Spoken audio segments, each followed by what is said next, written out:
10 and 26 to 10, 12 and 28. Taking a look at some of these highlights, this is the very beginning. This is when we start to see the early game burst potential and the early game play potential from the side of Overskilled. Super Death just continuously getting the better in that EXP lane. Mikasa already at 2 deaths by 5 minutes in, and the amount of crowd control that Overskilled had just had them winning out. And Super Myth in the Turtle Pit with the objectives just continued to win over Oh My Foe. It was honestly insane. I don't think I've seen him play this well before, but he barely missed any retributions. Yeah, and the team overall, they were just able to execute and rotate around. Now, there were some responses over there from Gosu Night Horde.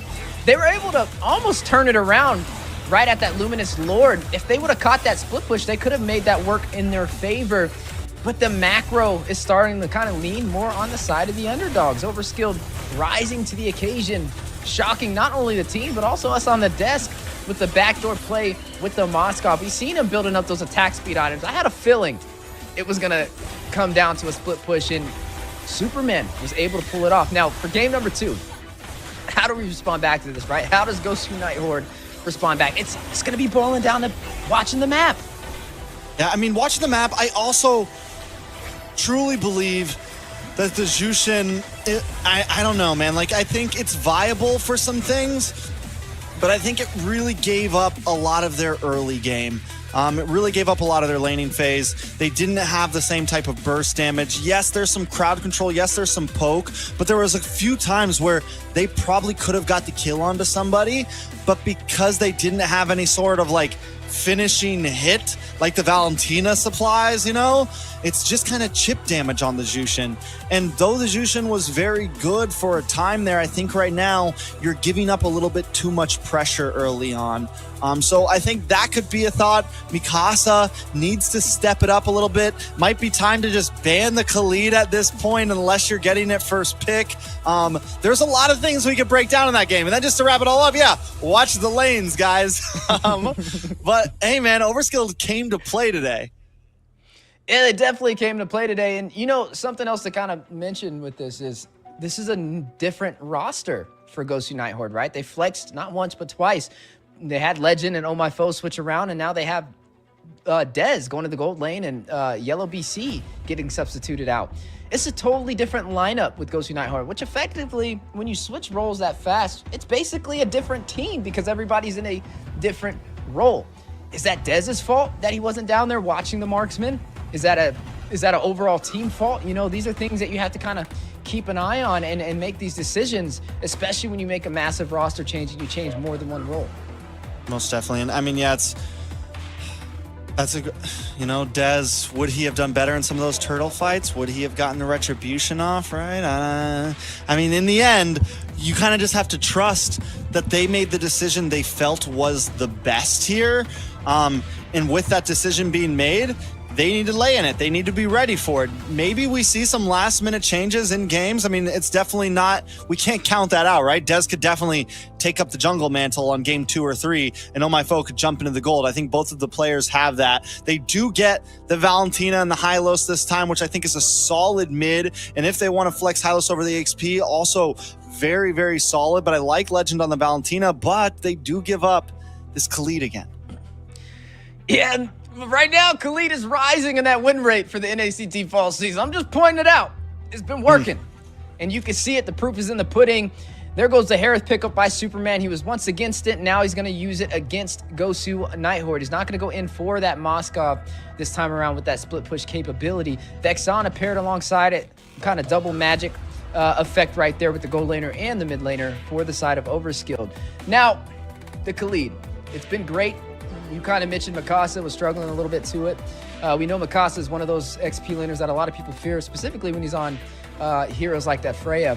But nonetheless, it's just the Khalid and the pressure that he provides in the early game is hard to kind of match up with it. We got to see in game number 2 what Night Horde does, right? They can't risk this game. They have to win this one because it's going to be a lot harder to come back from a 2-0 than a 1-0, because that would essentially mean they have to win 3 games in a row if they want to make it to playoffs. Yeah, which is huge. Now, Mikasa on the Hylos, I do think Hylos should be able to fare a little bit better. He's tanky. If Overskilled wants to go for those EXP lane ganks again, he has a little bit more escape there. Also, pairing up against the Khalid, he has that level 1 non-skill shot stun. You literally just click the button and you'll be able to take him out of the quicksand guard. Then they also grab this Jawhead. So a lot of answers to the Khalid, also to this Harith. If he wants to jump around, he's got a lot of things that can throw him around, terrify him, stun him. So I feel like Night Horde definitely has some answers this time, but like we saw from last game, Overskilled seems prepared, they seem ready, and their eyes are always on the map.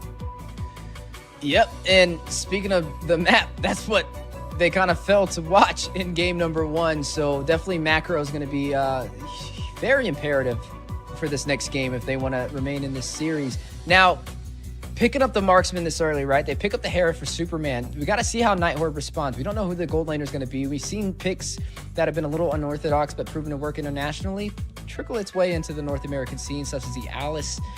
Do they want to pick it up here? It's definitely something you don't want to take lightly. I do like the Jawhead. Last time me and you actually casted together, Trex, we saw a lot of Jawhead plays and just how much of a problem it could be. And I mean, if the Khalid's a problem, don't forget about how much of a threat the Jawhead has been as well. And maybe that's the answer that Night Horde was looking for. They ban out the Nolan, they ban out the Tigreal this time. Julian's still open. Julian is still a very viable pick. Ling, I was about to say Ling's still on the field, but he is no longer on the field. Hayabusa there, though. Night Horde could be a good pickup for them right here. Could be a solid.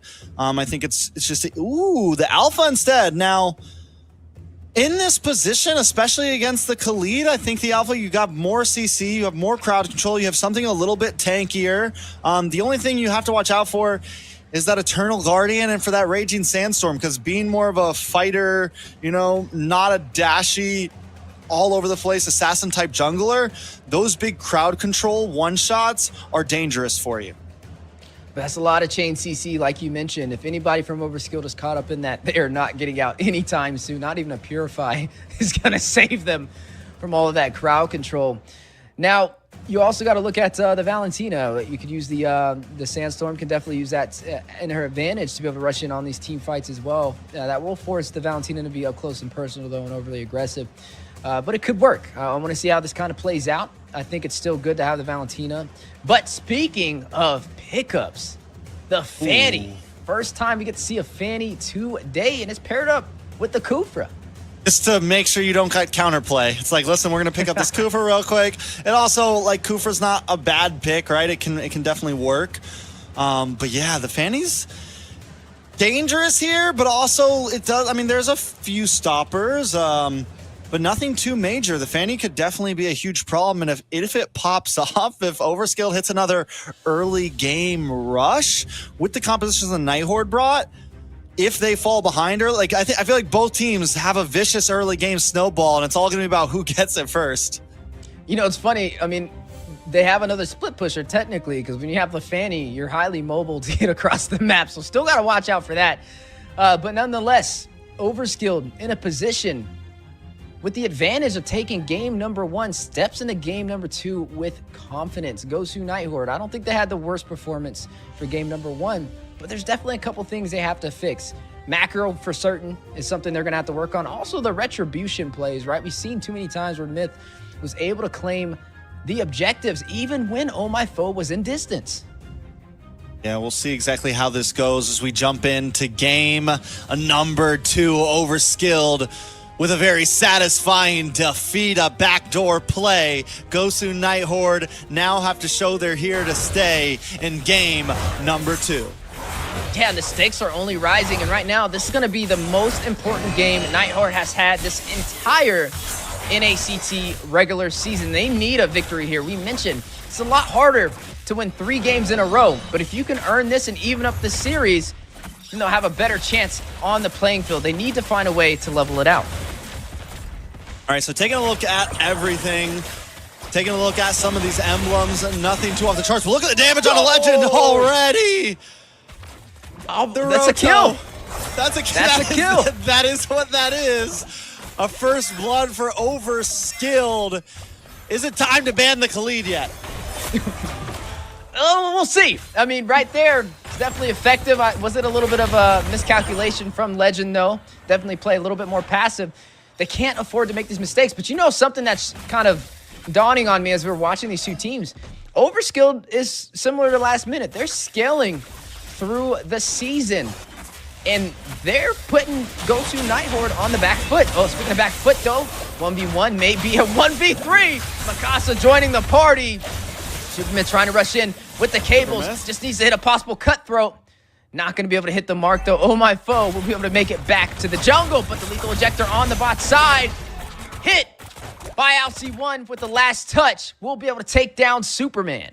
Okay, so that's good for Gosu Nighthorde, right? Dez needs to be able to scale. He wants to be able to get ahead. Last time, the party showed up just a little bit too late, right? It took until about 12 minutes for him to really come online.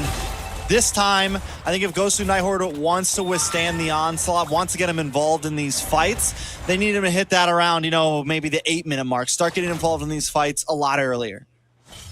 Yeah, speaking of early, Turtle spawned in. The Guardian drops down. Call of Duty will find LC1. Glorious pathway on the trail in the Turtle pit. Right now, though, Overskilled still finding a way to possibly take this objective. You are looking at Supermyth on the purple buff, though. Definitely wants that energy before engaging. We'll be able to go in for it. Oh, my foe. Can he close the distance for a retry play? And the supers are in the house right now. Alcyone, though, looking for the target. Battle for the turtle. Alpha charge on the way as well, connecting onto Super Death. 3v1 situation, hit with the stun. Oh, my foe will be able to take him down. That's one member shy for Overskilled, forcing them out of the pit. And Gosu Nighthorde should be able to get this turtle uncontested. Casa goes for a good play there, and you wait for the stun, you wait for the quicksand guard to come out, and you're able to pull him out of it. Super Death goes deep there, and that's kind of been his playstyle, right? Dive, hit him with this Raging Sandstorm, try to create space so that Supermyth can secure these objectives. But in this situation, against the composition that Gosu Nighthorde has, he needs to be maybe a little bit more careful about it. He's be careful. Legend, cutthroat, Supermyth in, Legend out in the mid lane. And that's just why the Fanny shines, right? Able to dive between that tier 3 and tier 2 turret and get out the safety with little to no penalty, especially when your team does a little bit of chip damage. Yeah, I mean, pretty much if you're around the 50% health mark and Supermyth knows it, a Fanny knows it, you're probably going down. And that's especially in this part of the game. The cutthroat is deadly. Yeah, speaking of deadly, Blazing Duet forced out by Dez, who is now inside of the gold lane, previously the jungle for Gosu Nighthorde.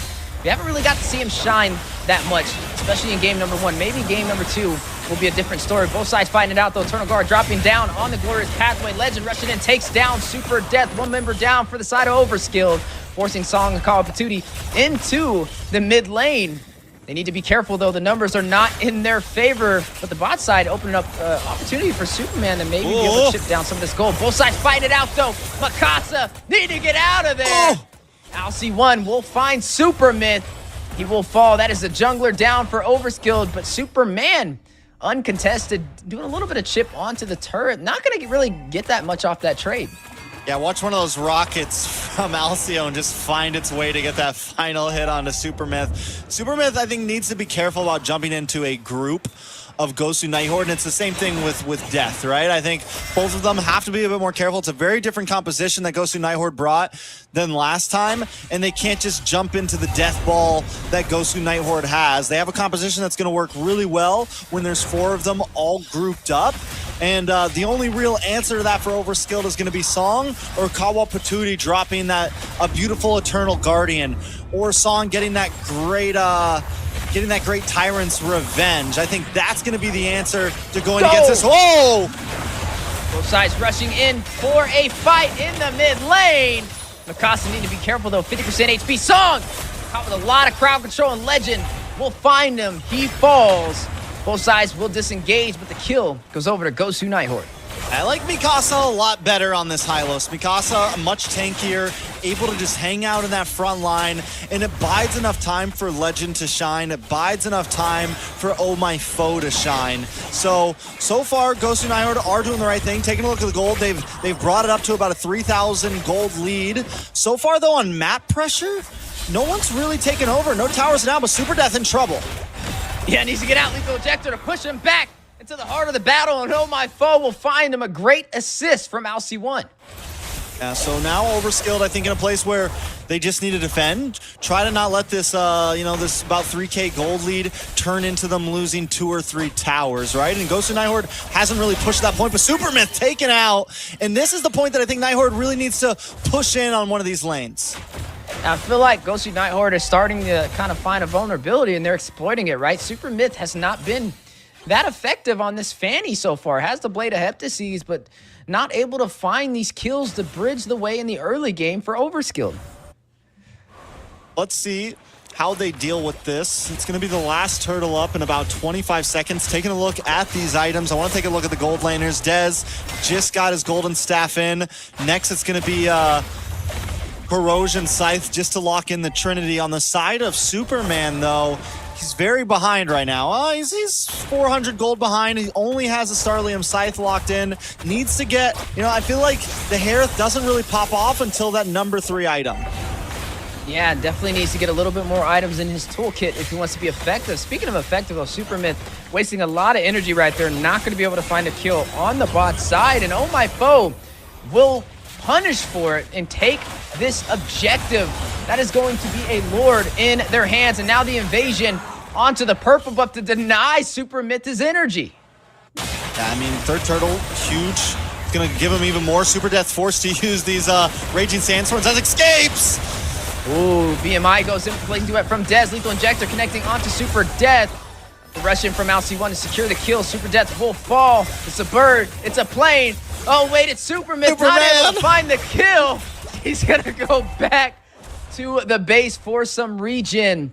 8-3 on the scoreboard, and Nighthorde in control. All right, and the first tower finally crumbles, which I think is pretty, it says a lot for this game right here, right? Because normally by 8 minutes, there's at least 2 towers down, 3 towers down, but Overskilled have been able to keep Gosu Nighthorde at bay. I'm just wondering when the bubble finally pops, right? We're at a 5K gold lead at this point for Gosu Nighthorde, but yet they're still kind of not fully pushing in. I feel like Gosu Nighthorde could be a lot more aggressive with the state of the game currently. Yeah, Supermyth just took the tier 3 turret on the top side. It does get traded for Dez on the bottom. Oh My Foe will find Super Death as well. Still a 9-3 lead. Gosu Nighthorde, again, they're finding the opportunities on the board, but I agree with you. They should have a little bit more of a lead for what they've gained so far. Now going to go in for the tier 3. Supermyth finds a tier 2 on the top side. He's just clearing these turrets left and right. And Overskilled once again clears that way, but wait, Supermyth. Ooh, caught out of position. We'll be able to get that kill onto Legend. He waited for the opportunity, sat inside of the bush and found it. Dez will find Superman, though, to respond back to avenge Legend from Supermyth taking him down. The purple buff denial on the way, but Supermyth will be able to get it. I just want to point out that Gosu Nighthorde has about a 4.5, almost a 4K gold lead, but Overskilled is still up in towers right now, still has their mid-tier 3, has been able to defend wonderfully, and now we're down to a Lord at half health. Can Overskilled get the steal? It's the macro, right? I mean, Overskilled, even though they're losing on the jungle objectives, they're able to take advantage on the map. Lethal Ejector goes out onto Song, giving everything they got to take him down. Even the concealed play in the glorious pathway. That time of revenge, triple set. Dez will find Song. Oh My Foe will claim the Lord. And Overskilled now having to rethink their decision. Supermyth in the bush. Mikasa spots him out. Tries to cable out of there. Able to get away to safety. And he's almost gets stunned up there, almost stuck for a second, but will be able to get away. Kawapatuti dropping these Eternal Guardians, at amazing timing. That's one of the things that have been able to keep some of these towers alive, but now with a Lord coming at them and a 6,000 gold deficit, will they be able to withstand Gosu Night Horde? Taking a look at the junglers at this point, Oh My Foe just locked in the Winter Crown, going for a bit more of a almost defensive hybridy build, not going full damage snowball. It could be why Gosu Night Horde's taking things a bit slower in pace, but here comes the attack. Yeah, Glorious Pathway in the mid lane. Mikasa will find the turret. Immortality proc from LC1 Legend taking down Song. Still cables in. Superman checking down LC1. That is going to be a 1-for-1 trade. Tier 2 will fall on the top side. Lord's still coming. They're still going to have to defend. They do have Superman to kind of shred it down. And with Gosu Night Horde down Alcyone, they may not be able to get too much out of this. Also, take a look at Super Myth clearing these waves so that they don't lose that tier 2 in the bot side. Call of Patootie and Super Death clearing the waves so they don't lose the tier 2 in the mid side. Just good defense overall. And since Gosu Night Horde, since Oh My Foe went for the more hybrid defensive build here, he's not really going to be able to be that, you know, major attacker on the team. At this point, it's going to come down to Dez and Legends to be the one to really get these kills for Gosu Night Horde. And that's what we're going to be looking at. Can they pull that off? Overskilled, even though they're down in turrets, they're not too far out of this game. They could quickly turn this back around in their favor. It's really going to boil down to how both teams decide to team fight, or maybe even the split push from Super Myth, if left unchecked, to be able to take even more turrets for Overskilled's favor. All right, so back to these items, right? Back to the items. Super Myth working on item number 4, but I want to really keep our eyes on these gold laners because they're going to be the major difference makers. Superman finally gets in that Holy Crystal, and now it's a time that Superman can really start to shine again. We saw that he keeps his voice. Song might be in a little bit of trouble here. Yeah, Glorious Pathway drops down. Massive knockup from the Eternal Guard. In response, LC1 will find Song. Blazing Duet into the heart of the battle from Dez. Pops the Winter Crown. Oh My Foe will take down Super Death. 2 members down for the side of Overskilled and climbing the rocket out. Not going to take down Super Myth this time. And that is going to be a 2-for-none trade in Night Horde's favor. Well, Superman and Dez are having straight anime battles right now. Everyone's fighting around them, but these two are just going at it. Zamon's Force drops. Blazing Duet comes in. Superman almost takes out Dez, but he hits the Winter Crown just in time. And for a second, I thought it was really going to just come down to who gets the higher basic attack, but they finally disengage. Dez able to take this Lord, and at this point, Gosu Night Horde still very much in control of this game. Yeah, Mikasa initiating a lot of these fights with the Glorious Pathway, spearheading the way for Night Horde to take majority of these objectives. The tier 2 will fall in the mid lane. Superman drops down the Zaman Force as well. Looks like Night Horde is not going to bite on that bait. They're going to focus on the bot side, possibly try and open up this map. All right, let's see which way they take this. Oh My Foe is going to get terrified, taken out, shut down right before the Lord's charging, Wheezy.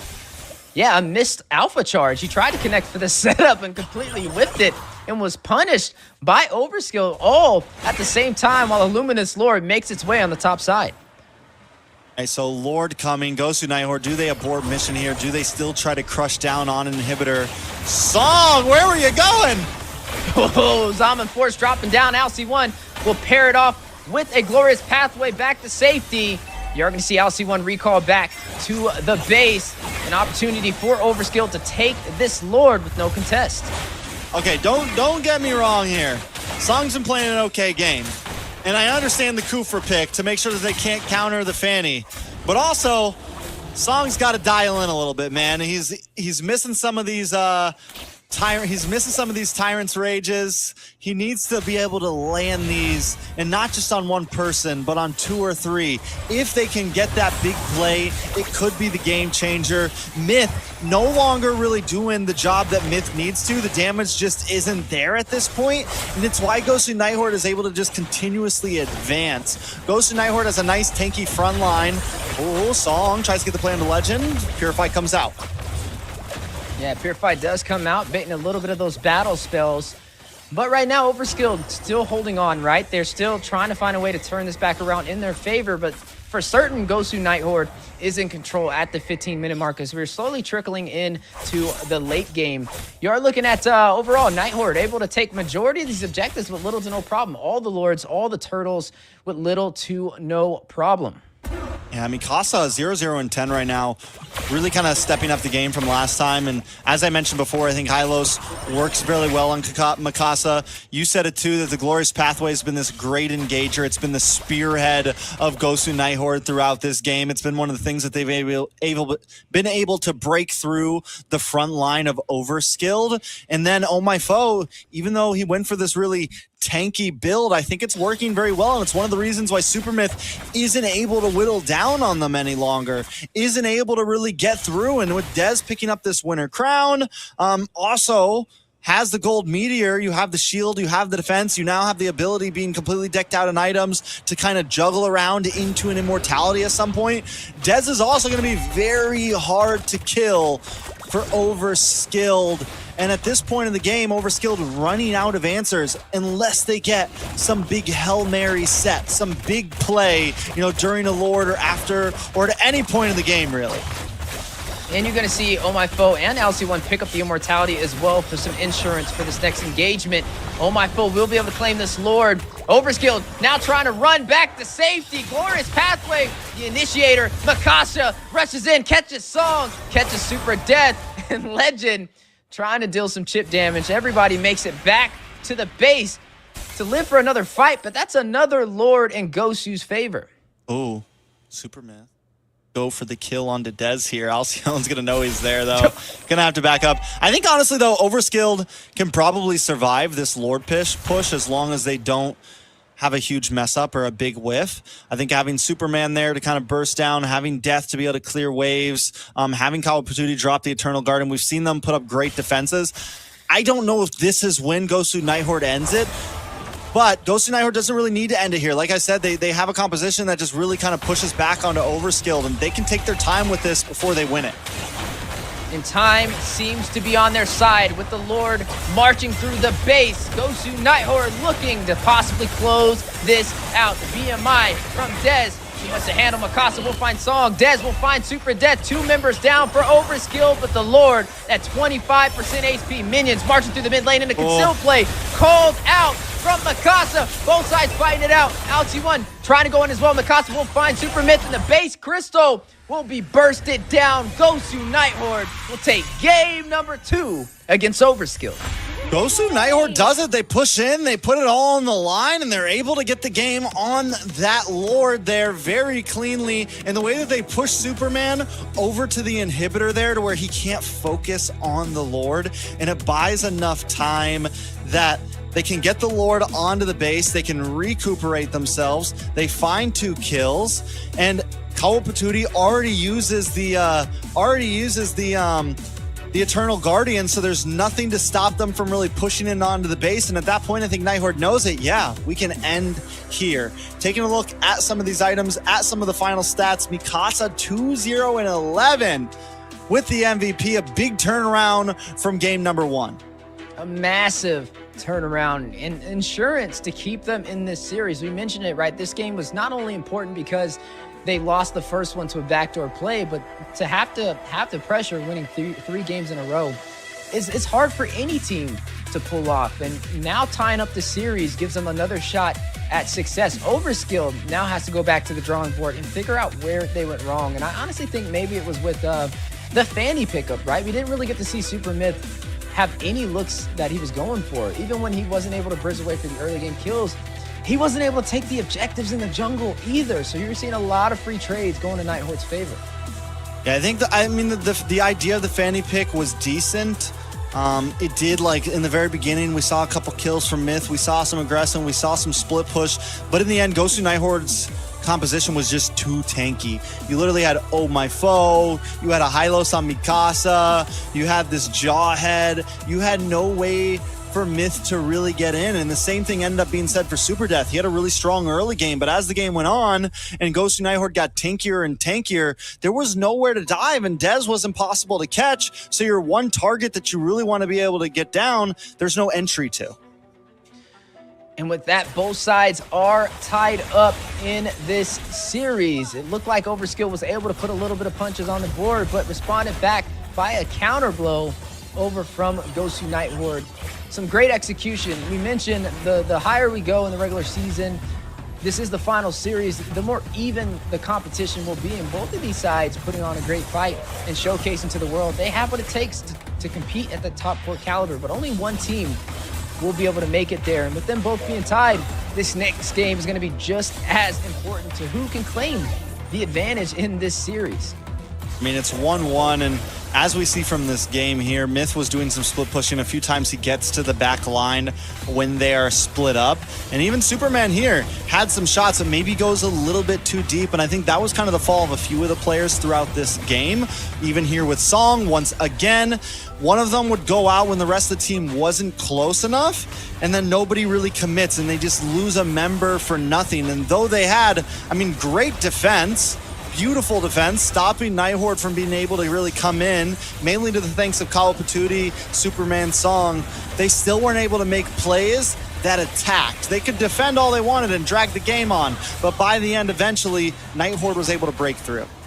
Yeah, we didn't really get to see Super Death come online with that Khalid, and this is going to be the first Khalid loss I believe we've seen in a little while for the NACT regular season, and it just showcases that these teams are creating plans and they're executing on that. So game number 3. I've seen a lot going right with these teams and not as much going wrong, and I love that, right? We're seeing high-level mechanics, execution, and rotation across the map. I think for that game specifically, though, it was definitely the draft that kind of bit Overskilled on the back end. So hopefully in game number 3, they can draft a little bit better, especially if you're going to go for that early game assassin whose just whole job is to try and go for these early pickoffs. If you're not going to get them, if there's still an opportunity for the opposing team to draft a heavy tank-oriented composition, then maybe that's not the game plan. I mean, I think overall, after seeing game 1 where Overskilled is able to control a lot of the game, then in the moments that Gosu Night Horde comes back, they're able to still get this backdoor play. And then we come to this game where Gosu Night Horde really just, it's a slow burn, but they win out strong on that one. We're seeing that both of these teams have the ability to take something from the other, whether it's in draft, whether it's in gameplay, whether it's a cheeky backdoor. I think there's a lot to see out of these last 2 games. Hopefully this does not affect the morale of Overskilled or anything. We just saw Night Horde get backdoored and they were still able to come in ready to play. So I think game 3 is going to be huge on draft. It's going to be important about what picks are getting picked up from the front to the finish, and then how it's executed on the field. And execution is costly, as we are now jumping into the draft for game number 3 between Night Horde and Overskilled. Both of these teams currently tied up in this series. Keep in mind, both these teams fighting to get the first 3 wins, essentially. They're tied inside of the points to close out the regular season. Even though we're going to be playing 4 matches today, it's most important on who can win the first 3 games in a row. And that's possibly going to happen here between both of these teams. It's just a question of who is it going to be. I'm wondering what Night Horde goes for the first pick here. Khalid is open. They do ban out the Hylos, which was a great pick for Mikasa last time. They also ban out the Arlot. With those 2 picks gone, I could see the Khalid definitely coming in up front here. Not really a lot to deal with him at that point or to withstand him at that point, but instead they go for Legend on the Valentina. Yeah, and that Valentina, we know it can be effective. It provides a lot of early game draft pressure to kind of make you rethink who you're going to pick up, because you don't want to have an ultimate used against you. We know the Valentina has been one of the heavy prioed mages in the NACT Fall season. Now, there are some other mages on the board who can be very impactful as well. We've seen the Vexana have such a strong force. We've been seeing the Sicilian step back into the zone and able to do a lot of late game damage. Maybe something that Overskilled can lean in on. Now, there is other pickups still on the table. The Edith yet to be selected from either side, since it was a prio from Night Horde to pick up this Valentina. Maybe Overskilled can take this Edith up. Even the Khalid is still up for grabs. Even though it didn't have the hottest debut for the beginning of this series, it's still an excellent XP laner to get the job done. But speaking of heroes that get the job done, there goes a Hat to be paired up with it. And we've been seeing it be an effective duo combination. Yeah, I think this is a really strong response from Overskilled here. even though the Khalid maybe fell a little short last game, I think you definitely need to pick it up this game. It's actually looking really similar to game number 1 here. Night Horde, you know, they did so well with the Hylos. They did so well with certain picks in game 2. But now that they're back on blue side, back on first pick, they're banning kind of very similar to how they banned in game number 1. I think the Khalid might have been a better pickup, but hey, they have something in store here. Overskilled, keeping things simple. Listen, if you're going to give us strong picks, we'll gladly take them. Night Horde, though, here's the big switch up. They go for the Alpha once again. Yeah, the Alpha, you've seen the crowd control be overwhelming. And Night Horde is a team that can definitely pull it off. Now, there goes that Moskov, and me and you both know exactly what Overskilled's plan is when they pick that. The split push, it was the way they were able to close out game number 1. Overwhelming Night Horde in a team fight for a Lord, and then sending Superman to the side lane to be able to burst down the inhibitor and close out the game. Now, Dez is going to have to keep a close eye on him, right? He's going to have to know where he is at all times and let the team know if he's going to go in for the split push play. Honestly, it's a little bit of a repeat because Dez even had the Harith. I know, that's what I'm saying. It's in game number 1. It is literally like a repeat, except for the Alpha this time. So Night Horde, I'm hoping they have something coming in the second phase. Right now, Overskilled, feeling comfortable with it. I do think the Alpha can help make a difference, especially in terms of early game off-lane ganks, you know? Maybe trying to pull something up onto Superman early on, maybe trying to get something onto Death early on in this Khalid. There are definitely a few answers. Also, you give yourself... Last time we saw the Julian in game 1 with Overskilled. Night Horde, I think they had Hayabusa. I can't remember exactly. But they had something that had a little bit more trouble in the Turtle Pit. And this time, having the Alpha a little bit tankier, I think, may be able to kind of hang out and help secure some of these early objectives. It was the Hayabusa as well, and I definitely agree with you. It could be a little bit more effective because it's more sustainable, right? Yeah, you have the Hayabusa, it's more mobile, but sustainability to be able to kind of stay in those front lines a little bit longer to get those objectives could be something that Oh My Foe can work towards. So as we are jumping halfway through this draft, when we're looking at the side of Night Horde, we're looking at some magic damage over there from the Harith, over there from the Valentina. When it comes to ultimates, maybe the AOG from Song could be what is picked up by Legend on this Valentina. Could definitely be something you profit on. The Raging Sandstorm could also be effective. So I feel like it's not going to be the hardest Valentina game jumping into this, and that's kind of why it's a really strong pick this early in the draft. We're yet to see what the mid lane is going to be for Overskilled, though. Yeah, we still don't know exactly how they're going to pick out that one. I think after these bans and everything, jungle, we've seen them do a few different things. I don't think they should pick the Fanny again. They could go for that Julian, though, and the Julian was strong, man, and it would just match up even more with what they had in first game, and first game worked well, so why not? Also, I think the crowd control from it can help kind of dance around, and I was going to say Lilia would also be a decent pick against the Alpha. So Overskilled definitely just showing they're not slouches at all in terms of draft. What about the Bane? The Bane's still up for grabs in the jungle for Overskilled as well. I feel like it could still be effective. It's a safer option. I mean, you can fight from afar, you can fight up close. And it's also an objective pusher, right? You can go for these turrets, burst them down pretty fast, and possibly be able to take these Lords and Turtles as well. So still a lot of options in terms of the jungle for the side of Overskilled. But for the side of Night Horde, right? We know that the Alpha is going to be in the jungle. We know the Harith's going to be in the gold lane. The Lolita will be picked up for their roam position, and I like it. I mean, I guess you can get some conal crowd control with the Numion Blast, but is it enough with the force that Overskilled has?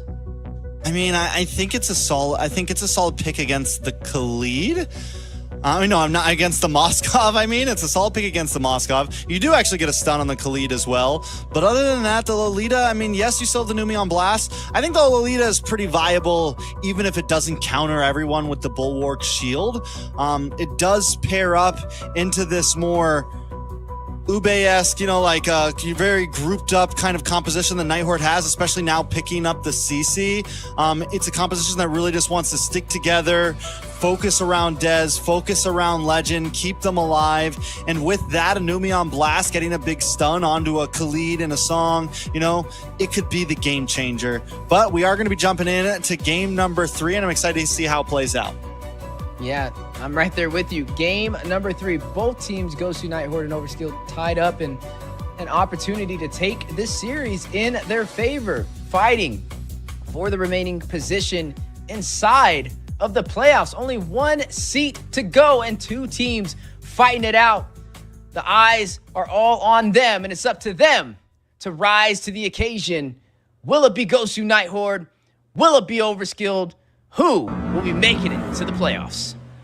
I got a feeling, we might see this Lolita hover down into the gold lane a bit, try to get Dez that advantage as early as possible. Last game, we saw them kind of jump down into that gold lane pretty early on, try to give Dez an early game up, and if they can take that tower as soon as possible, then Dez can start rotating much, much sooner. And having the Lolita behind a Harith or in front of a Harith against a Moskov is definitely something deadly. But Overskilled, as always, being aggressive in this early game, but getting pushed back. Night Horde Legends need to get Song out of there.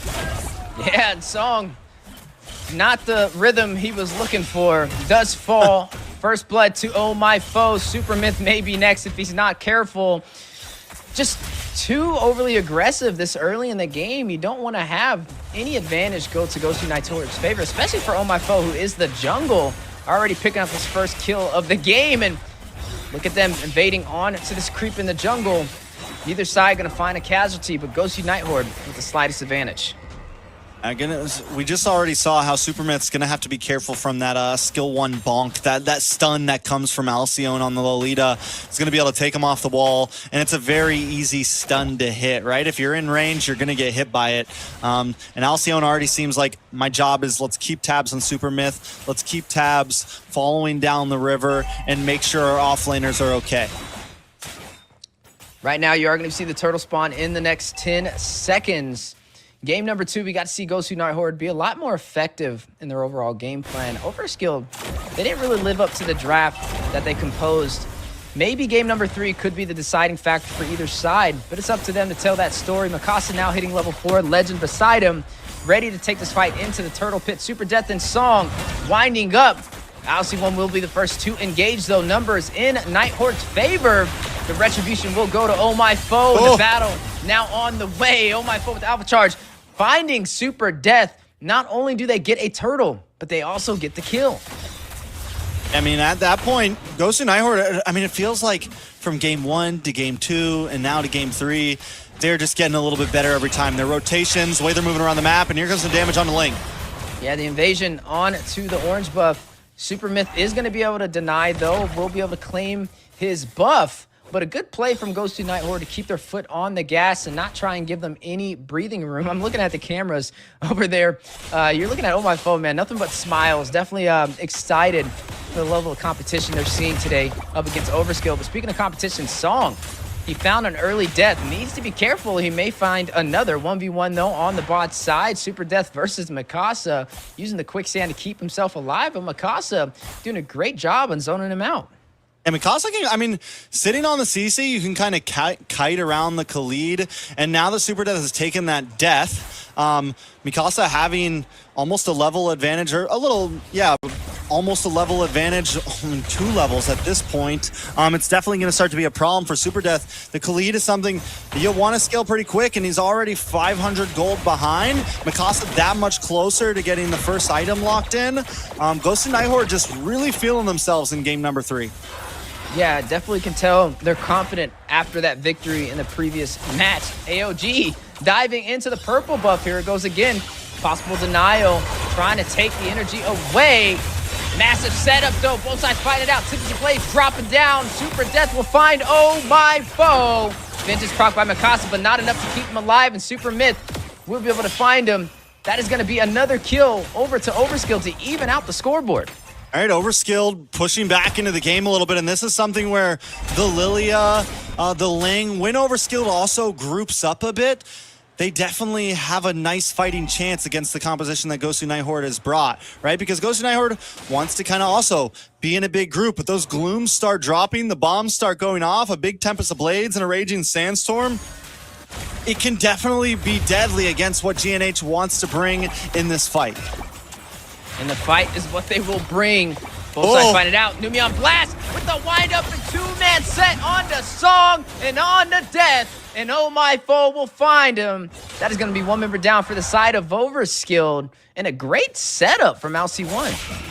Super Myth is kind of hanging out in here, though. He's able to take another purple buff. Earlier, I think he stole an orange buff. So he's been kind of, with these small steal invades here and there, Super Myth should be able to get away from this. But yeah, I mean, he's keeping himself in this game right now.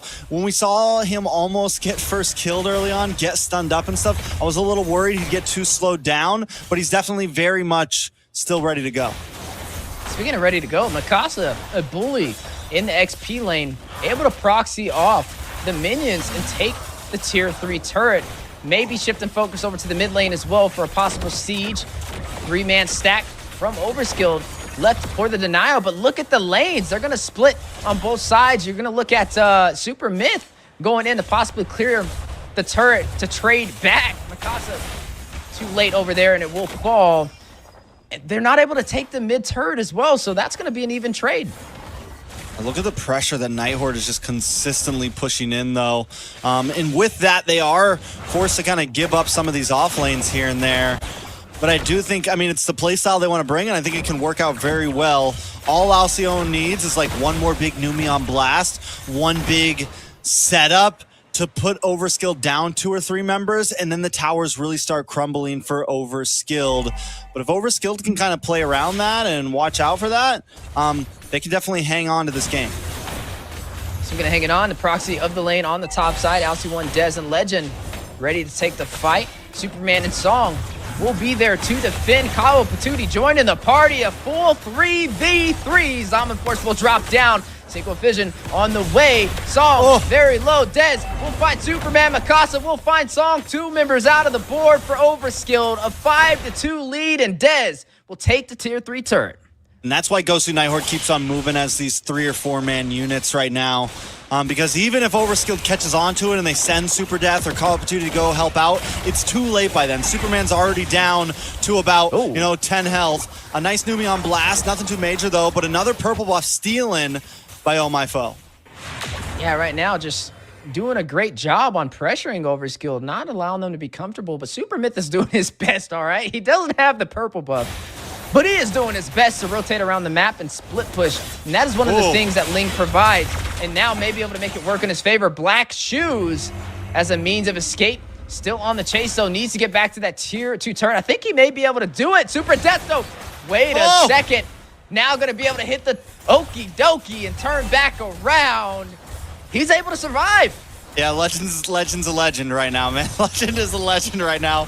Pops the IMU with the Black Shoes, then goes back to Valentina form, dashes through to get away.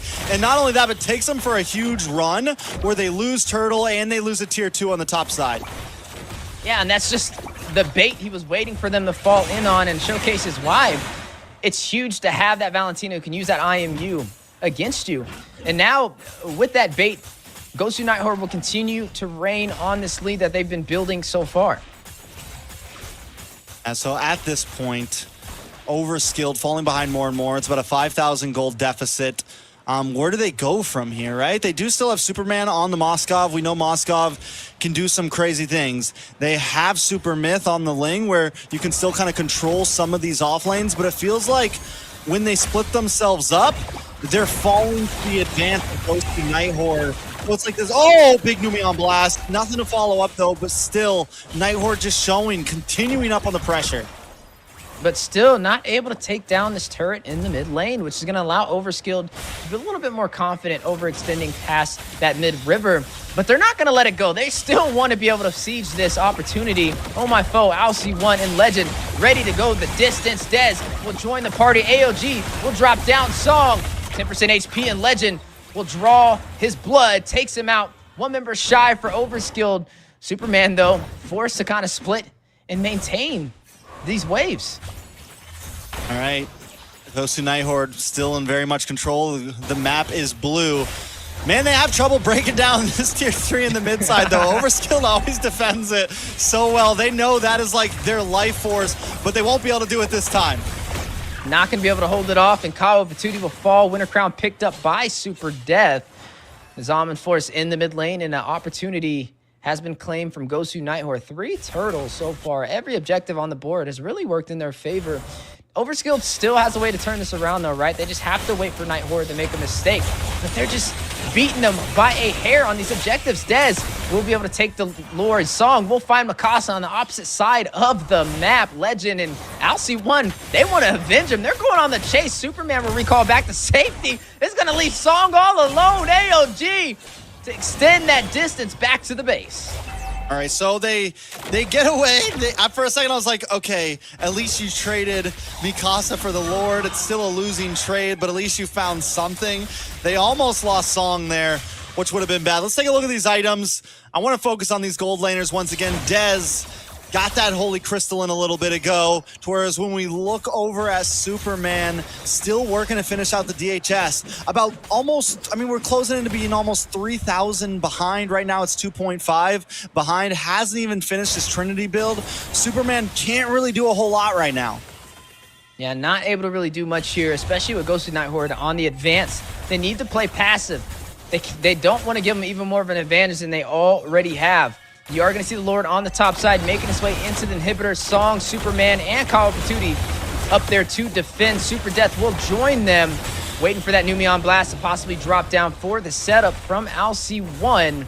Minions still in play, though, on the top side. AOG will drop down. Song only going to knock up the minions, though. Not going to set up anybody from Gosu Nighthorde in that engagement.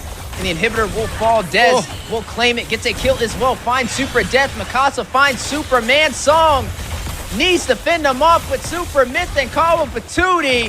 Legend will find the third. All 5 members standing strong for Gosu Nighthorde, and now will take the inhibitor in the mid lane. Trex, this may be it. This may be a game winner in the making. An advantage for this series in game number 3. Gosu Nighthorde has done it. They have taken them down. Okay, so maybe Gosu Nighthorde just needed to rev up a little bit. Maybe they just needed to let the engine run for a game before they were in full force, because right here, Gosu Nighthorde has not been giving a chance for Overskilled to breathe. I don't know what switch got flipped from game 1 to game 2 and 3, but right now Gosu Nighthorde is just dominating on the map. I mean, we saw a lot of problems with the way Mikasa was playing in game number 1, and now in 2 and 3, Mikasa is just monstering through Super Death. Even with Super Death on the Khalid, Super Death can't seem to withstand. Yeah, and now they're in the lead. This is a massive turnaround. Overskilled has lost their momentum that they were thriving on in game number 1. This is 2 wins in a row for the Nighthorde. They're 1 win away from securing a spot into the playoffs. I mean, it wasn't even just 2 wins, right? It was 2 clean wins. This one went down before the 12-minute mark, and it feels like Gosu Nighthorde is just getting quicker and quicker with the last game. I feel like maybe they took it a little bit too slow. They must have heard me, because this time Gosu Nighthorde comes in and just takes down these towers fast. They did not waste any time with it at all. Damage taken. Song on this Gatot, man. 94,000 damage taken, and I feel like Song just wasn't even able to make these engages. Even if he got the AOG onto 1 or 2 or 3 members, it didn't matter, because he was immediately bursted down. Even on that last big defense, he comes in, he stops the Numeon Blast from happening, but then he's brought down to about 20% health in a matter of a second and a half. There was just no way for him to hold down the front line. Right now, Khalid's win rate is getting destroyed in the NACT fall season. Overskilled not able to claim victory here again 2 times in a row. Gosu Nighthorde on a power train and possibly a destination into the playoffs if Overskilled is not careful. Only 1 more chance to really turn this back around in their favor. A chance to take us to a bonus round. Bonus round. I'd love to see that graphic once again. It would be very exciting. But at this point, like at this pace, at this curved graph we're looking at right now, Nighthorde just seems to be on the very 90-degree upward slope right now. And Overskilled, even with power picks, right? Even with the Khalid and the Gatot and the Ling, any top tier team's dream picks, they're unable to withstand the pressure. And honestly, Gosu Nighthorde picks up some more off-brandy picks, maybe maybe not S tier, but still viable picks with the Lolita, with the Lilia, with I mean not with the Lilia, with the Valentine. The Valentine is good, but with the Lolita in the CC. But honestly, they work so well. And now I'm thinking, you know, CC actually does a good job against the Khalid. It's able to kite back. It could be an answer to the Khalid for future teams. That's a really good read too, because I'm like, what do you do against the Khalid? And hey, we're getting to see a firsthand experience, and the CC's being very effective within today's match, and maybe it could be a game plan going forward. Speaking of going forward though, one more shot for Overskilled to stay inside of this series. But like you said, that graph is quickly going on an upward slope for the side of Gosu Night Horde. Now, that almost makes you ask the question, what happened in game one? Was it really at all Overskilled in that advantage, or was it just luck with the split push? I mean, I don't think it was just luck with the split push. I think also they did win out in the early game, right? Like, they were in control of that game. There was a moment where Gosu Night Horde were about to take back control, and then they won with the split push. So I think Overskilled has shown that they have the ability to take the game. I think what it also could have been, like I said, maybe Gosu Night Horde just wasn't revved up enough, you know? Maybe it took a little time for the engine to heat up, man. It's cold up north, you know? It's getting cold right now. But now, let's take a look at the point spread. Last minute, Gosu Night Horde and Overskilled. Overskilled's now dropped down to 5 points. Gosu Night Horde 6 points, tied up with MLC Maple Leaf, man. And if Gosu Night Horde gets this last game on the map, it's sweet, sweet playoffs for them. It's funny, you said it's cold up north, and it gets even colder as you climb up this ladder for the NACT fall season. And we're learning that firsthand today between all of these competitors as we jump into the draft for game number 4. An opportunity for Overskilled to take us into a bonus round, the second bonus we have seen possibly this NACT fall season, but it's up to them to achieve that. Night Horde, on the other hand, a chance for them to close out this series and earn that title as a top 4 team and a playoffs contender. Okay, we just saw the big switch up though. Look at this draft right here. Look who finally picked up the Khalid.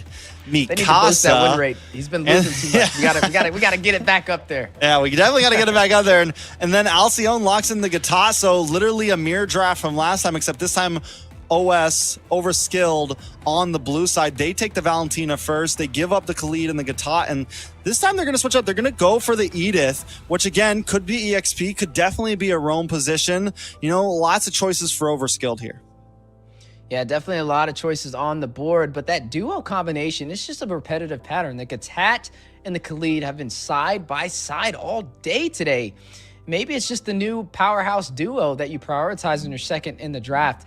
But for Overskilled, again, this is similar to their drafting style, right? When they like to prioritize that Valentina. A lot of teams are prioritizing this Valentina first in the draft as well to provide some pressure. The Aurora will have a lot of crowd control now working in Night Horde's favor to stop Overskilled in their tracks. Now, I would say it's a little even in terms of engagement, but I feel like Night Horde is just a couple, maybe just like one step ahead of them in the macro, at least within the last game. So Overskilled is definitely going to have to be a little bit more aggressive in the early. You don't want to see them be too reactionary. There's a lot of magic, though, right now. There's 3 magic heroes in Overskilled's hero pool so far.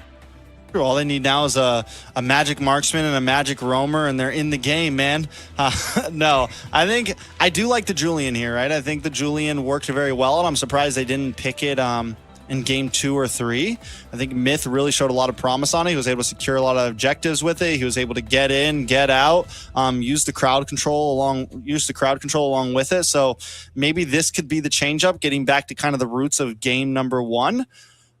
Looking into these bans though, last ban for the side of Overskilled. Do they keep hitting into this marksman lane with the Kerrigan, the Moskov gone from Night Horde? Now Overskilled like, fine, you want to ban marksman? We'll join in with you. But the problem is Night Horde has first pick, and they could still go for something like an Alice here. They could still pick up some. There goes the Claude ban. Literally, Ruby's open. Ruby's definitely still a possibility for one of the teams if they want. I think Ruby gold lane is probably one of the best fighter gold laners right now you could pick up. Yeah, Beatrix could be a safe option as well. The Alice, like you kind of mentioned before, has been very effective this NACT. And it's going to be picked up from the side of the Night Horde. And now Overskilled, they're going to have to pick up their gold laner to kind of pair up against that. Possibly something more in the physical department would shine a little bit better, especially with already being heavily stacked on the Magic side of the table.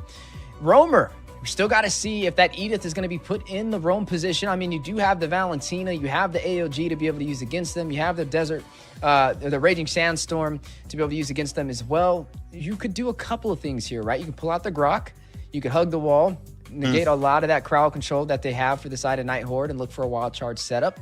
I think that'd be great, especially if you want to dive in and create a play. That would be a strong option. Or you can put Edith inside of the roam position and flex something else into the XP lane. But no, they're going to go ahead and pick up that Grok like we stated. So I'm expecting them to kind of negate a lot of that CC and look for these setups. And hey, if they're going to pull out Magic, we might as well too. And there goes that Lunox inside of the gold lane. So they literally did go like all magic damage though on the side of Overskilled, man. The Luna, like unless Song just goes like BOD Grok, you know, unless he just pulls out the Blade of Despair Grok on us all. Maybe, I mean, it could definitely be an EXP lane Grok here. I got a feeling it will be Roam. But yeah, that is definitely a lot of magic damage on the side of Overskilled. Will this be the last game, Weezy, or is Overskilled going to pull it off? I hope not, man. I like to see it go the distance all the way to a final game. 2-2 on the scoreboard, one more to go. But Overskilled, they have to put on a little bit heavier competition, right? I mean, you mentioned it. The last 2 games from Night Horde, they weren't just wins. They were pretty much set in stone with how well they executed it. Overskilled made a lot of mistakes, and they have to iron those out for game number 4. Their final chance to possibly stay inside of the NACT and move on to the playoffs and even out this series. Gosu Night Horde on the upward spiral right now, looking to finish things off quick, and it feels like every game has gotten faster and faster for them since game number 2.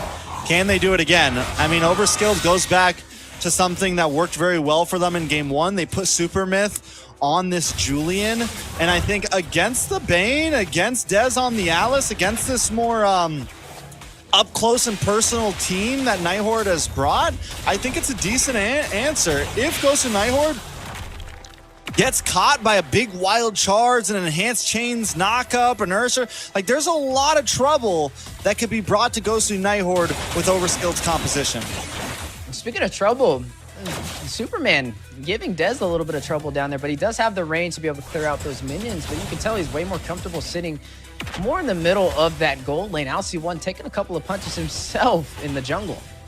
Overall, Overskilled this game around feels like, at least in the laning phase, that they have river control, right? They're moving a little bit faster. Concussive Blast Grok is going to clear those mid waves so fast, paired up with a Valentina. It's going to be scary. There's no way the Legend is going to be able to clear before them, and which means they're always going to have the advantage in rotation, getting to the enemy side of the river and just moving around. Yeah, and a little bit of a misplay right there. Superman tried to connect with the double knockup and the enhanced chains, but got the minions instead. Nonetheless, it's not really going to cost them anything, as we are going to be seeing this turtle spawn in here momentarily. An opportunity for both teams to take the advantage for the early game, to see who's wearing the pants in this series. You're already seeing Oh My Foe waste no time on the Bane. 2v1 though on the bot side. Super Death does connect on the Legend and Mikasa with the knockup, though very low himself. Don't think he will be able to engage on this Turtle Song. Winding up with the power of nature, possibly going to get a lot of AoE damage on the way. The Glacier goes in, the knockup, enhanced chains, the immobilization, the terrifying Super Myth with the steal will claim the turtle for Overskilled. May be able to get some kills on top of it. Super Myth needing to wrap around and get out of there, but Mikasa may not let him go for free. Wondering if he's going to dive in right there. Decides to wisely disengage. Super Myth and Kyle Patootie did that so cleanly. For a second, I felt like Gosu Night Horde definitely had the turtle, maybe even a kill. But the IMU Avatar Guardian comes out, gets the knock-up onto Oh My Foe. Super Myth dashes in, gets a bunch of damage and a knock-up onto Oh My Foe as well, and they take the turtle. And this is what I mean. Super Myth on this Julian is definitely very clean. And I honestly feel like it's kind of his star jungler currently. And he does, once again, so well at getting these turtles in the early game. Yeah, just able to kind of prioritize the crowd control, the damage, and then to also get the retro steal last minute. Puts Overskilled a little bit ahead with the slightest advantage. And we know you give a team an inch and they can go a mile. Not something that Night Horde wants to take lightly. But speaking of Night Horde, Franco gonna grab the cameraman all at the same time. But you are gonna go ahead and see Song force the recall back to the base. That darn Franco, he does it to me every time I'm in charge of the cameraman. Dez, though, in a trouble. Superman! The 1v1 flowing blood didn't come quick enough. And now a lot of action with the purple buff. And the purple buff battle. Mikasa forced the flicker and used the quicksand to keep himself alive. LC1 rushes in, a couple more hits, takes down Super Myth. May be able to get another frozen in his tracks, and LC1 to secure the deal. Super Death will fall. A 2-for-none trade. Gosu Nighthorde takes the lead on the scoreboard. Yeah, they take the lead on the scoreboard. They take the lead in gold, about 600 right now. After losing that first turtle, getting a kill on a Super Myth was huge. Luckily, they make something up after Dez losing 2. It's a big win for Gosu Nighthorde, but they have one big problem on the map right now, and that could end up being in Superman. Oh, and problems are arising. This time in the turtle pit, Deadliest Catch does go out by Oh My Foe. A little bit of a wasted utility, though, may be punished for. LC1 hit with the knockup, hit with a lot of crowd control, put on a trampoline with Mikasa beside him, and Super Myth gets the double. Whoa. Oh My Foe need to get back to safety. A triple kill from Super Myth Legend. What's no parts on this, but Trex, I think he's gonna go for it. I think he wants to steal, but a little too late, and Overskilled will take the turtle. Listen, he's not a legend. He's a myth. Super Myth in flesh and blood right now with the triple kill. Just got the blood wings in. He's going for a tower now. He's not even an EXP laner. And then Superman giving the 1-2 punch down to Dez on the bot side. Overskilled are in control of this game, and what we thought might have been a game 1 luck is turning into game 3 power right now, and Overskilled really wanted to take this the distance. Yeah, gonna take the turret on the top side as well, giving them map advantage. Dez did his best trying to punish on the bot side, able to chip down a lot of that HP on that tier 3, but not able to make it fall, which means Nighthorde did not find a trade from losing that turtle and also that turret. Overskilled now has the map advantage and the early game. All right, so with Overskilled having this advantage, we come down to the last turtle in 1 minute. Overskilled not too far ahead, right? Gosu Nighthorde still definitely in this. It's not like the gold lead is out of control. Oh My Foe will only get stronger and stronger in the Bane, but hold on, Super Myth in trouble. Yeah, putting a lot of eggs in one basket with Super Myth on the top side. They will overpressure him with sheer numbers. Super Myth will fall, shut down, but on the bot side, traded for a turret. Gosu Nighthorde gets this bottom tower. They might be able to take a top tower as well, possibly here. It's definitely, pretty soon with that wave crashing in on top, Gosu Nighthorde's going to start to have a bit more control over the map, and we're already seeing Oh My Foe maybe start scaling a bit. Ooh, not able to get the turret, though. Looks like they were going in for it, but caught by Nighthorde just in the nick of time. Ooh. You're going to see the Raging Sandstorm flicker play. Mikasa finding Super Death, forcing out the wild charge to safety from Song. Okay, Gosu Nighthorde. Mikasa with a beautiful last-second flicker on the Raging Sandstorm. Super Death thought he got away from that one. Definitely did not. Can Overskilled come for this turtle? Super Myth might try. AOG does drop down. Turtle at about 10% HP. Oh My Foe will claim it for the Nighthorde. Gets a kill. Finds Kawa Patootie. Superman is next. Oh. Will fall. Turns him back to Clark Kent. Finds the kryptonite he's been looking for. Okay, Oh My Foe wants to prove that he belongs in the jungle position on this team. He takes a death early on, and now even after taking an AOG to the face, he keeps his cool. He waits to use the deadly catch and gets the out retry over Super Myth. Very well played, and at this point, Oh My Foe is starting to scale a little bit, man. He's 3-1-2. That Crab Claw Cannon is going to hurt more and more and more, to where on the other side of the coin, the other side of the card, Super Myth might start downscaling a bit. The early game aggression that the Julian can bring may not be as important. Oh My Foe took the long route, went for the BOD as his second item. He's got War Axe. That Crab Claw Cannon is definitely going to start hitting. I'm wondering if he's just going to go full damage, like go for Malefic Roar next and just be a monster. And I think we'll get the opportunity to see that here momentarily. You're looking at Nighthorde maybe going in to possibly take a tier 2 turret. Look at Foe, look at Mikasa. Super Miss spotted out, forcing out the Raging Sandstorm back to the mid lane, but not gonna stop the fight. Deadliest Catch goes out, freaking Glacier as well. Oh my, Foe will find Super Death. Dez will find Song. 2 members down for the side of Overskilled and climbing. Brilliance has been activated, but is it enough to get Superman back to safety? It is, but a lane opportunity play for Gosu Nighthorde to take down the tier 2. And another person who had a bit of a slow start is Dez, and now he's able to be aggressive. Now that he's with the team where he belongs, not just sitting in the off lane on a bad matchup against the Lunox, he's able to actually get really involved, and he can be the diver that he needs to be. He can push Overskilled back with his team, and at this point, Gosu Nighthorde is back to the strategy that they like. Have 4 members grouped up, have 1 person play in the off lane, and just push, push, push. Right now, Gosu Nighthorde is pushing a lot harder than Overskilled, pushing their way into the Lord Pit and zoning out Overskilled from being able to enter. You're going to see the enhanced chains for the knockup. Oh my, Foe with the separation will be able to get this Lord, and now joins the fight. Dez will find Song. You're going to see Deadliest Catch go down as well. The Crab Claw Cannon to make up the distance. We'll find Super Myth. Dez with the double. Find Super Death, but shut down by Kawabatuti. Mikasa will find Superman. Kawabatuti all by himself in the 4-man team of Gosu Nighthorde. Can he hold him off? Does he have enough time? Rushes in, clears the minions. Big brain play.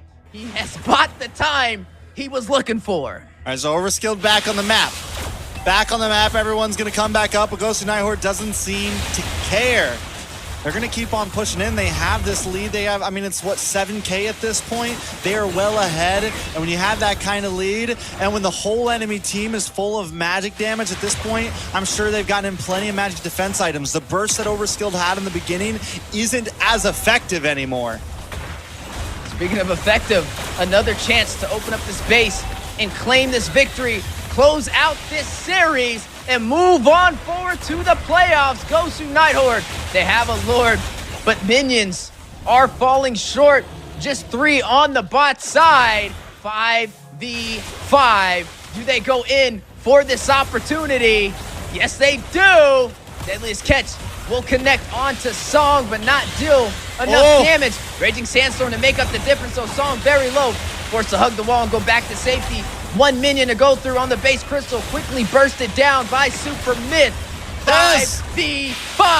Dez will find Superman. 1 member down for Overskilled. Can they get another? Crab Claw Cannon. Oh my, Foe finds 1, finds another, finds all 3 as Kawabatuti falls.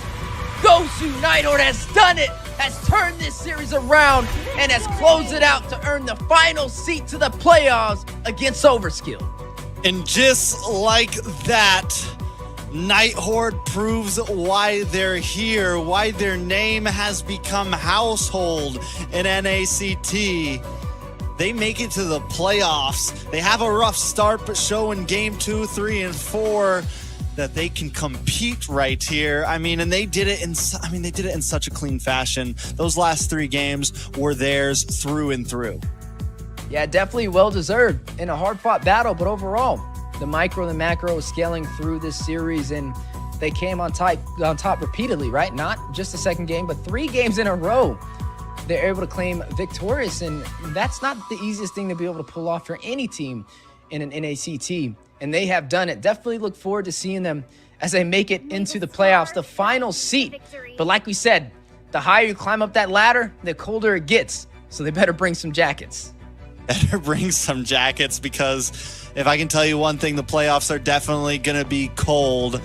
There's going to be a lot of teams hungry for this, and it's not going to get any easier from here on out. But Gosu Nighthorde, with their rightful slot, stealing it away from Maple Leaf. I mean, it's been a 2-day story that we've been watching. It's been a weekend where we've seen wins and losses, upsets, game 5s. We've seen it all, and there's no better way to finish out the regular season. Gosu Nighthorde, taking a look at some of these stats. Mikasa, man, after having such a rough game 1, I feel like really just came in so cleanly. And even Oh My Foe, I feel like every player on the team had a couple rough moments and were able to brush themselves off very quickly and get right back into the game. That's right. They were able to find their composure and make the most out of the situation, even when there was times when they made a mistake. And that's what happens when you have resiliency, right? These teams are able to bounce back even when they fall down to the ground. And that's what's going to make them a heavy contender in the playoffs, especially when they go up against teams who rarely make mistakes at all. Hopefully this makes them even more effective. Got to give credits over to Overskilled, though a newly formed team, some fresh faces in North America, but they put on a show. All right, so taking a look at some of these replays, the last replays of the night here.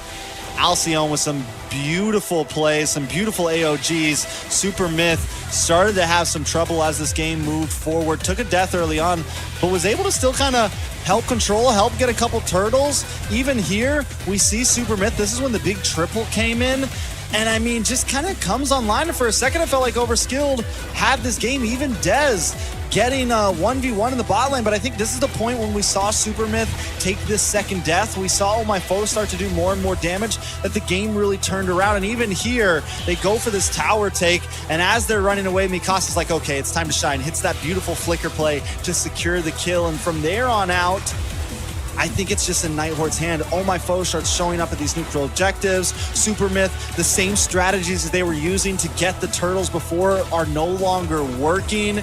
And Night Horde just seems to kind of have Overskill's book read and completed. Yeah, well-deserved victory over there for Gosu Night Horde to push through the base crystal to turn this series back around and win 3-2-1. Sending Overskilled out of this NACT fall season and securing their spot into the playoffs. Trex, we only have 4 teams remaining, and now it's playoffs time, baby. It's make it or break it, but we got to stop over to our host, Zeke, and see what he thinks about all of this chaos in the Land of Dawn. Man, what a good game. They started off a little bit slow. I was glad to see Night Horde, just because I voted for them, and I really needed one to be right. Congratulations.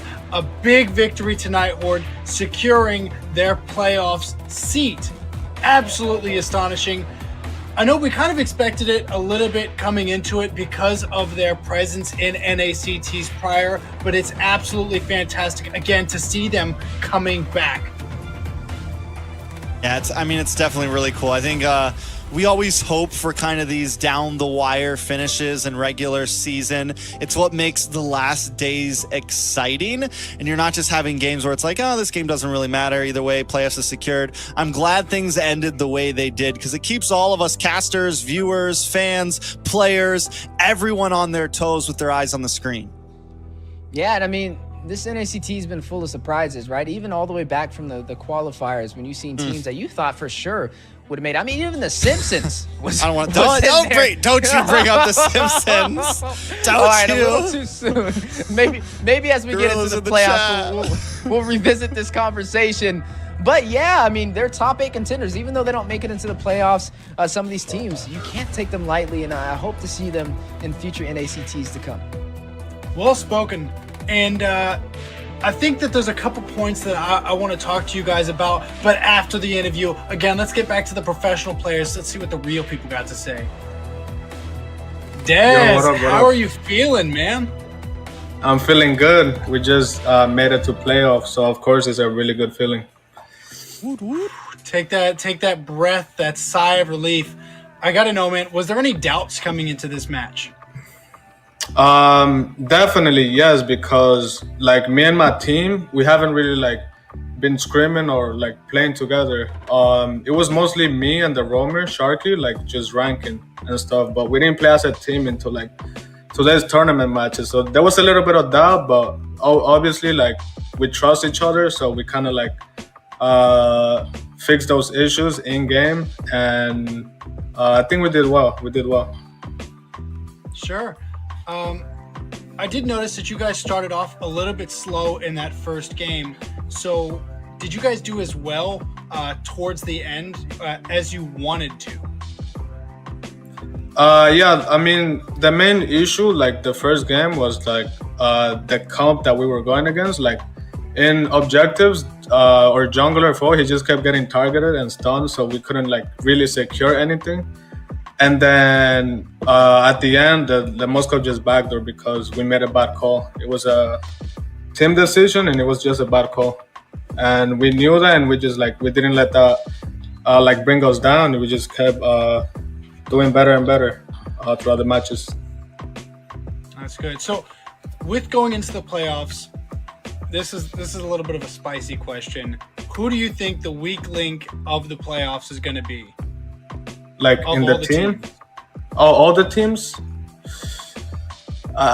Yo, do I gotta answer that? I don't want to answer that. Yo, don't do this to me. Yo, don't do this to me. I'm not answering that. I'm not answering that. No, I'm just kidding. Nah, the weak link is us, yo, us. My team. We're the weak link. No. Yeah, you gotta stay All right, humble.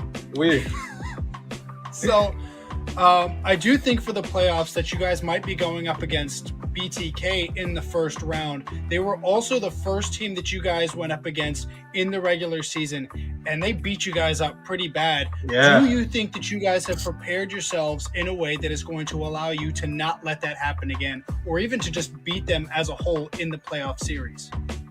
I'm sure we're still gonna struggle, but it's definitely a lot better now because Fo is in the team.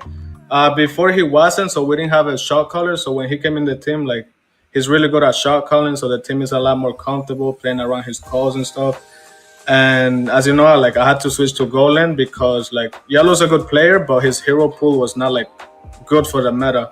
So we just did that, and the team back then compared to now is definitely better. We just gotta keep practicing. And it's always gonna be tough. It's the big dogs. We keep going against them, but we're gonna try our best. So, final question for you, and this one's just going to be based off of what you were just saying. Does that mean Oh My Foe is going to be playing with you guys on your primary team for the playoffs? Yeah. He's been playing with us for 2 weeks now, and we're gonna keep playing with him unless he doesn't have time, of course, because I'm sure he has responsibilities and all of that. But yeah, we're gonna stick to this lineup and see what happens. Awesome. Well, I'm not going to take up too much of your time. Thank you for the interview. Congratulations on the big win today. I'm very proud of you guys, and I look forward to watching you guys in the playoffs. Thank you. Thanks, buddy. What a good guy. Love him. Good shot, Zeke. You shot your shot, man, but Dez was a little too smart for it. And I love his reaction. Just starts laughing. I'm no, wait, do I have to answer this? Hold on. I don't really actually have to answer these questions. Definitely, I'm really glad Dez is finally kind of showing face in NACT. He definitely brings a nice vibe here. It's funny because he's very humble, and I respect it, right? A lot of players would just sit there and say, oh, yeah, we're going to dominate, we're going to do this. But, he knows his weaknesses, and you can turn that into some of your strongest strengths as you move forward in the NACT. So I'm looking forward to seeing how they compete in the playoffs. Little known fact, Dez is actually my wife's favorite player. She watched him play X-Borg once, and she said there's no going back. And Dez, of course, the MVP of the series. Congratulations to him. Absolutely showing up and showing out today. Dez definitely the MVP. Sorry, my brain went somewhere else for a second. Dez playing the MVP. Dez definitely, I think, showing too, we kind of questioned how's he going to do in the gold lane. And even in that last game where he had some problems on the Alice, losing in the 1v1, eventually stepped up to the plate and kind of held down the front line of his team, getting some beautiful flowing blood stuns into the game. So, and there's been a lot of talk about Dez. I feel like from the beginning of the season to now, from the moment we knew he was going to be in top 8, how's he going to fare in the NACT, finally in the playing field? And so far, Dez has fared very well. Yeah, it's not easy stepping into a new role. Not necessarily new for him, but new for us to see in the NACT fall season, right? Jumping into the gold lane, primarily we've seen him more as that jungle position, and that's what he's kind of known for in North America. But he rose to the occasion today. He got an MVP. It kind of reminds me of other players that we've seen do this exact same thing. Mark Cutie. You've seen him run several different roles, and all of them were very impressive, and it just shows you how much of a valuable asset he is to the team. And I think that it goes without saying that that's something that we do expect from these people that we consider to be the elite players of the North American scene. These best players, they're not just good at their respective role. They're able to be put into almost any role and still be successful. A lot of the players are still very one-dimensional, and that is something that I love about the NACT teams, the top teams. Yeah, so I mean, at this point now, it's playoffs, baby. It's playoffs, baby. I'm excited for it, man. We got 4 of the top teams, and we get a little peek at what is to come. Cloud9 going against Godspeed, BTK up against Gosu, Nighthorde, Wheezy. Yeah, it's going to be the powerhouse teams of North America. Make it or break it, and they're running out of chances to be able to stay inside of this NACT. It is going to be a loser's bracket as well. So if you fall in the best of 5 for round 1, you have another shot in a best of 3 the following weekend. We'll have to see how it plays off, though. Cloud9 and Godspeed going head-to-head is definitely going to be exciting. But all of these matches are going to be on fire with BTK and Gosu Nighthorde with the second series. I'm actually very excited for Gosu Nighthorde to be able to have that match of revenge against BTK, especially starting off in the playoffs. We've kind of seen BTK falter a little bit more throughout the regular season, which I feel kind of strange saying, as where we've seen Nighthorde getting better and better and better. So I wonder if this is going to be a totally flip-sided matchup from what we saw in the beginning of the season. I mean, one thing about playoffs bracket is it is a very different game than what we've seen the past 3 weeks, right? Everything is on the line. You know exactly who you're going to be going up against, and you now have a week to get completely prepared for it, right? And that's what I think is going to come down to these 4 teams. Who comes up into this week the most prepared? I think all 4 teams are strong. All 4 teams could get the win, whether it's a dominating win or an upset win. So who's going to be the most prepared for playoffs? Yeah, it's going to boil down to the nitty-gritty and who wants it the most, right, and who's preparing for it. So lots on the line for the playoffs. So definitely make sure you guys tune in. Today was full of surprises. This whole entire NACT has been full of surprises, and we're just glad to be able to watch it and cast it alongside you guys. Speaking of the nitty-gritty, I do think that it's time that I hit the gritty and get up off on out of here. I'm going to let you guys go. Thank you so much for the awesome day and the awesome matches. Thank you, everybody, for coming out. We love you guys, and we will see you guys next week.